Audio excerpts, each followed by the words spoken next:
Okay, so in this video, we're going to have a look at Bayern Munich and Bayer Leverkusen, how Bayer Leverkusen started initially, how Xabi Alonso tweaked things, and really unsettled. Bayer Leverkusen could play short from the goal gates or play long. Here, we've got them playing long into Hoffmann with Frimpong in support. When they were building up deep, it was in a 2-4 shape with Frimpong pushing up to this right wing position. Of course, with the ball bouncing over Hoffmann here, Alphonso Davies easily gets possession and they're able to get the ball quickly back into Ulreich. From there, Bayern set up into this 2-3 shape, Kim and Upamecano as the central centre-back and the full-backs flanking Kimmich. This being against Leverkusen, who tried to press intensely but really struggled in the first 20 minutes of the game. And we see on this occasion, despite Leverkusen's attention, Upamecano is able to escape out this right-hand side. Note Goretzka's position, which is mirrored by either Harry Kane or Müller on this right-hand side. So from there, Bayern are able to set up into their midfield shape as they pass towards this left-hand side and into Davies. Frimpong pushes out from right wing back and looks to confront him to slow Bayern down. This is an important shape because we'll see it later, this 4-4-2. And so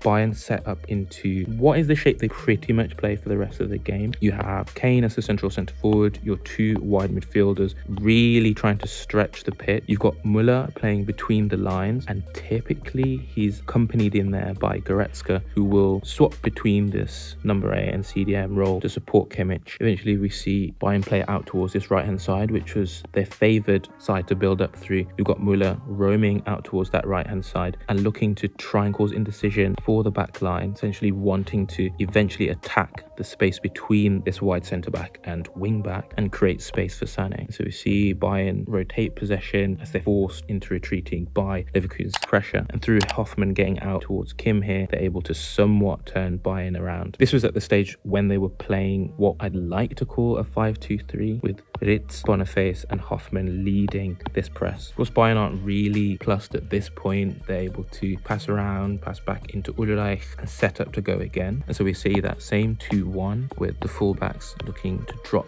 and flank Kimmich, as well as also Goretzka and Müller dropping to provide options beyond this Bayer Leverkusen press. Bayern look to try and play into Harry Kane dropping, but he's man-marked, which is what Leverkusen tried to do initially in their press. From all the tension that Kane took here, the ball becomes contested, but eventually Bayern win it back. And with that, we get to see what was a key pattern for Bayern. We have Bayer Leverkusen trying to recover, get into their defensive shape. We've got Müller looking to try and run between Grimaldo and Tabsoba, making it easier to pass here into Sané. This is Bayern, so they love these transitions, given just how pacey their forwards are. We had Sané running down the wing, cutting inside, as he loves to do, overlapped by Lima, who started as right back. And then following up the play is Alphonso Davies, who does this constantly, looking to attack towards the edge of the box late. And with Sané driving inside, the hope is either he can combine centrally with the likes of Müller or later Goretzka, or if the opposition has blocked off this space by narrowing and defending this side of the pitch, then that'll allow Sané to be able to switch it out towards the far side where there should be space instead, which is what we see on this occasion. Unfortunately, Alphonso Davies isn't able to control it, and so we have Bayer Leverkusen's throw-in from which they clear the ball and Bayern Munich are able to get back in possession. I think this is just a really great example because it shows Bayern's shape, but also the dominance that they had at this point early in the game, as well as the difficulties that Leverkusen were finding in trying to press Bayern.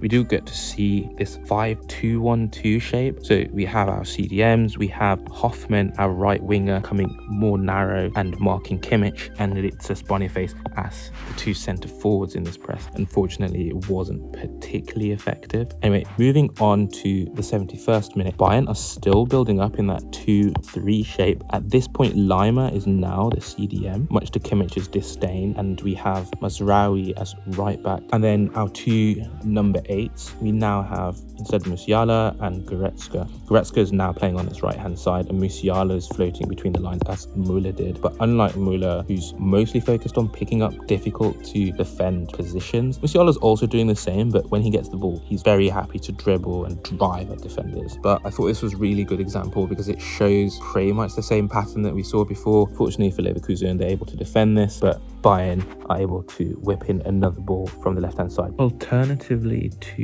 Bayern's wing play or counter-attacking / transition play, if they were able to get Bayer Leverkusen to drop really deep, then that created space for Kimmich. One thing to mention also is Boniface dropped really deep initially, so when they were playing that 5-4-1 or 5-2-3 shape, Hoffman and Rit would drop and they would be supported by the centre midfielders, with Boniface dropping between them to allow those two units to split. Fortunately for Leverkusen, Hradecki, the goalkeeper, is able to claim this, and he immediately kicks the ball long for Boniface, trying to, one, avoid the Bayern Munich press, which is especially strong at the beginning parts of the game, but also potentially allowing them to get an attack in using Boniface's pace. But Bayern are able to defend it. Speaking of Bayern and their impressive intensity at the beginning of the game, see that here with, again, the Leverkusen goalkeeper throwing it out early, trying to avoid Bayern being able to set up into their 4-2-4 or 4-2-3-1 press. This was with Leverkusen building up in this 2-4 or 4-1-1-4 shape, where Kosunu becomes the right back, Frimpong essentially becomes the right winger, and you have your two centre midfielders up against what is a 4-2-4 or 4-1-3-2 with Goretzka higher. Unfortunately for Bayer Leverkusen, the first 20 minutes of the game, Bayern's press is basically impregnable, and so they're able to force a mistake here out of Tapsoba. Gnabry is meant to be your left winger, but Bayern really press and commit to the near side, which actually does expose their far-sided fullback. But in the early stages of the game, with their intensity, it's very, very difficult to expose this fullback. And usually, against most teams, Bayern blow them away with this. On this occasion, they're able to win back possession and immediately transition into a counter-attack. Moving on to the 20th minute, we get to see what is a 3-4-3 in possession. So we've got our centre-back and typically our centre midfielders, with either Grimaldo or whoever's playing left wing at left wing back in this shape. And then we have our forwards, so typically Ritz and Hoffman, playing really narrow and then dropping from their positions, dropping to try and link with the midfield and defenders. This being against that 4-2-3-1 press here by Bayern, which forces Bayer Leverkusen into retreating, and they just pop the ball off. One touch play, really, really important for Leverkusen here in being able to manage the Bayern pressure and play the ball back up the pitch. We get to see Hoffman having dropped off the line and playing narrow, more centre midfield position, whilst Frimpong, the right wing back, is pushed up to right wing. Our two centre midfielders, our three centre backs are deeper, and we've got our two left-sided players in Ritz and Grimaldo, with Boniface more central, although he really, really likes to play between the right centre-back and right-back. Bayern are able to force Leverkusen back and around towards this right-hand side. We still get to see what I want to call a 3-4-3, although it's extremely lopsided here. But we still have those forwards in a more narrow position, although these two can swap. As the game wore on and Bayern couldn't maintain their pressing intensity, Leverkusen were able to start to dictate play. And so we see that here with them being able to pop the ball through somewhat of a static Bayern here, ultimately trying to release Boniface in behind centrally, but it's just about defended. From that, we get to see a really good example of Leverkusen initially passing centrally to draw in that Bayern press. As we mentioned, Bayern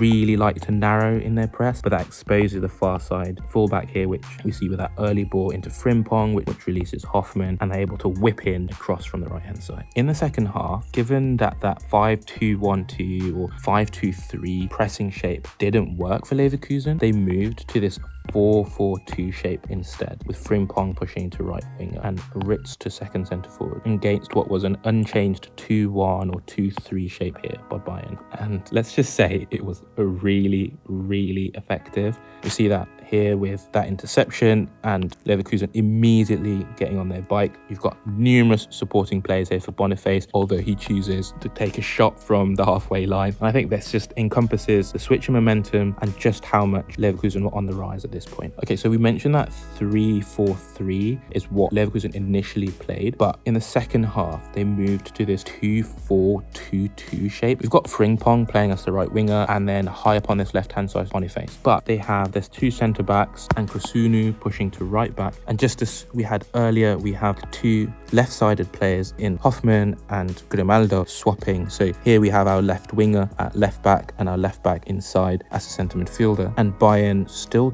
trying to press in essentially this 4-2-4 or 4-4-2 shape, but lacking the intensity that they had earlier in the game. And so with the one-touch passing in this central space, Bayer Leverkusen are going to be able to find players in behind that Bayern midfield, which is exactly what we see after a little bit of rotation, eventually leading to Xhaka receiving the ball here and sliding it in for Ritz. And from there, we've got this favourable transition for Leverkusen and them looking to play the ball early into Boniface, because the ball out to the right hand side with Alonso Davis is basically a no-no. With that, if you enjoyed the video, consider sharing it on social media, giving it a like and subscribing. And with that, we're out.